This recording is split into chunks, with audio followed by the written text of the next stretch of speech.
Hi എല്ലാവർക്കും നമസ്കാരം. Score അക്കാഡമിയിലേക്ക് സ്വാഗതം. RRB ടെക്നീഷ്യൻ ഗ്രേഡ് 1 ഗ്രേഡ് 3 അപ്പോൾ ഈ രണ്ട് എക്സാമിൻ്റെ ഒരു അപ്ഡേറ്റുമായിട്ടാണ് ഞാൻ വന്നിട്ടുള്ളത്. നിങ്ങളിൽ പലരും ഓൾറെഡി അപ്ലൈ ചെയ്തിട്ടുണ്ടാവും. അപ്പോൾ ആപ്ലിക്കേഷൻ്റെ ഡേറ്റ് അവസാനിച്ചിട്ടുണ്ട്, 7-ാം തീയതി അവസാനിച്ചു. അപ്പോൾ നിങ്ങളിൽ പലരും അപ്ലൈ ചെയ്തിട്ട് പേയ്മെൻറ്റ് ചെയ്യാണ്ട് ബാക്കി വെച്ചിട്ടുണ്ടാവും. അപ്പോൾ അങ്ങനെയുള്ളവർക്ക് വേണ്ടി 2 ദിവസം കൂടി ബാക്കിയുണ്ട്. അതായത് നാളെ, ഇന്ന് 8-ാം തീയതി, നാളെ 9-ാം തീയതി വരെ പേയ്മെൻറ്റ് ചെയ്യാനുള്ള അവസരമുണ്ട്.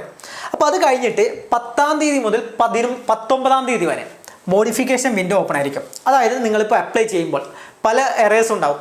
അതായത് ചിലപ്പോൾ നിങ്ങളുടെ ഫോട്ടോയിൽ പ്രശ്നം ഉണ്ടാവും, സൈനിൽ പ്രശ്നം ഉണ്ടാവും, അങ്ങനെ പല ഇൻഫർമേഷനും നിങ്ങൾ ചിലപ്പോൾ തെറ്റായിട്ട് കൊടുത്തിട്ടുണ്ടാവും.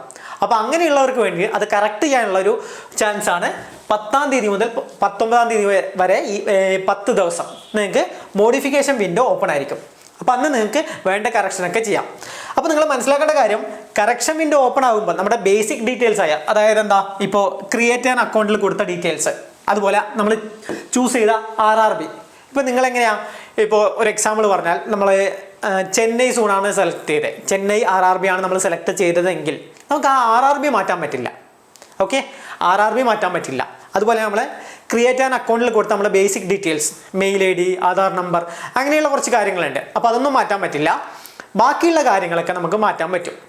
അപ്പോൾ മാറ്റുമ്പോൾ നിങ്ങൾ ശ്രദ്ധിക്കേണ്ട ഒരു കാര്യം എന്ന് വെച്ചാൽ, ഇവിടെ കൊടുത്തിട്ടുണ്ട്, നമ്മുടെ മുന്നത്തെ നോട്ടിഫിക്കേഷനിൽ വന്നതാണ്.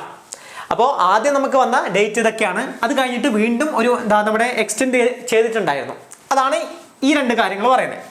അപ്പോൾ നമ്മുടെ നോട്ടിഫിക്കേഷനിൽ വന്നത്, ആദ്യത്തെ നോട്ടിഫിക്കേഷനിൽ വന്നത് എന്താ, ഇവിടെ നോക്കിയേ, നമ്മൾ മോഡിഫിക്കേഷൻ ചെയ്യുമ്പോൾ നമുക്ക് വെറുതെ ചെയ്യാൻ പറ്റില്ല.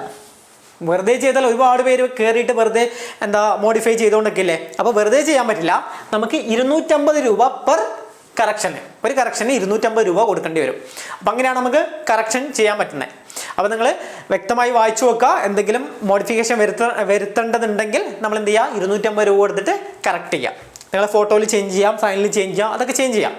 പക്ഷേ RRBയിൽ ചേഞ്ച് ചെയ്യാൻ പറ്റില്ല. നമ്മളിപ്പോൾ ചെന്നൈ ആണ് ചൂസ് ചെയ്തതെങ്കിൽ ചെന്നൈ മാത്രമേ വെക്കാൻ പറ്റൂ. ഓക്കെ, അത് ചേഞ്ച് ചെയ്യാം. പിന്നെ നിങ്ങളിപ്പോൾ ഗ്രേഡ് 3ൻ്റെ ആണെങ്കിൽ പ്രിഫറൻസ് കൊടുത്താൽ അതൊക്കെ മാറ്റാം. ഓക്കെ, അപ്പോൾ ആ കാര്യങ്ങളൊക്കെ നോക്കാം. അപ്പോൾ എത്രയാ, 10 ദിവസമുണ്ട്. 10-ാം തീയതി മുതൽ 19-ാം തീയതി വരെ നിങ്ങൾക്ക് അവൈലബിൾ ആയിരിക്കും. പിന്നെ നമ്മളെന്ന് പറഞ്ഞ പോലെ സ്ക്രൈബിൻ്റെ കാര്യങ്ങളൊക്കെ ആണെങ്കിൽ, സ്ക്രൈബിൻ്റെ കാര്യങ്ങളൊക്കെ നമുക്ക് ചെയ്യാൻ 20-ാം തീയതി മുതൽ 24-ാം തീയതി വരെ ഉണ്ട്. പിന്നെ ഇവിടെ നോക്കിയേ, നമ്മുടെ പ്രായപരിധി 1/7/2025 വരെ ആയിരിക്കും. ആ ഡേറ്റിൽ വരെയുള്ള ആൾക്കാർക്ക്, അതായത് ആ ഡേറ്റിലാണ് നമ്മുടെ പ്രായപരിധി നിശ്ചയിക്കുന്നത്. ഓക്കെ, ആ കാര്യം കൂടെ ഇവിടെ പറഞ്ഞിട്ടുണ്ട്. അപ്പോൾ ഇത്രയും കാര്യങ്ങളാണ് ഓർത്തിരിക്കേണ്ടത്. അപ്പോൾ നിങ്ങൾ മനസ്സിലാക്കേണ്ട കാര്യം, മോഡിഫിക്കേഷൻ വിൻഡോ എന്ന് പറയുന്നത് 10-ാം തീയതി മുതൽ 19-ാം തീയതി വരെ ഓപ്പൺ ആയിരിക്കും. എന്തെങ്കിലും മിസ്റ്റേക്ക് ഉണ്ടെങ്കിൽ നമുക്ക് കറക്റ്റ് ചെയ്യാം.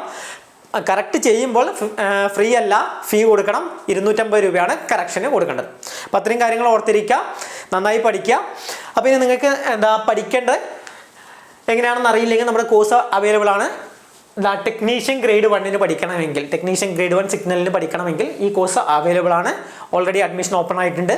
നമുക്ക് അടിപൊളിയായിട്ട് പഠിക്കാനുള്ള കോഴ്സാണിത്.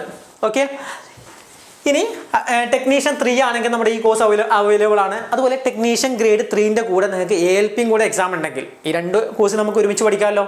അങ്ങനെ പഠിക്കാനുള്ള കോഴ്സും അവൈലബിൾ ആണ്. അപ്പോൾ ഈ കോഴ്സൊക്കെ നിങ്ങൾ നോക്കുക, നിങ്ങൾക്ക് വേണ്ട കോഴ്സിൽ ജോയിൻ ചെയ്യുക. എല്ലാവർക്കും ഓൾ ദി ബെസ്റ്റ്. അപ്പോൾ എങ്ങനെയാണ്, ശക്തമായി പഠിക്കുക, വ്യക്തമായി പഠിക്കുക. എല്ലാവർക്കും ഓൾ ദി ബെസ്റ്റ്.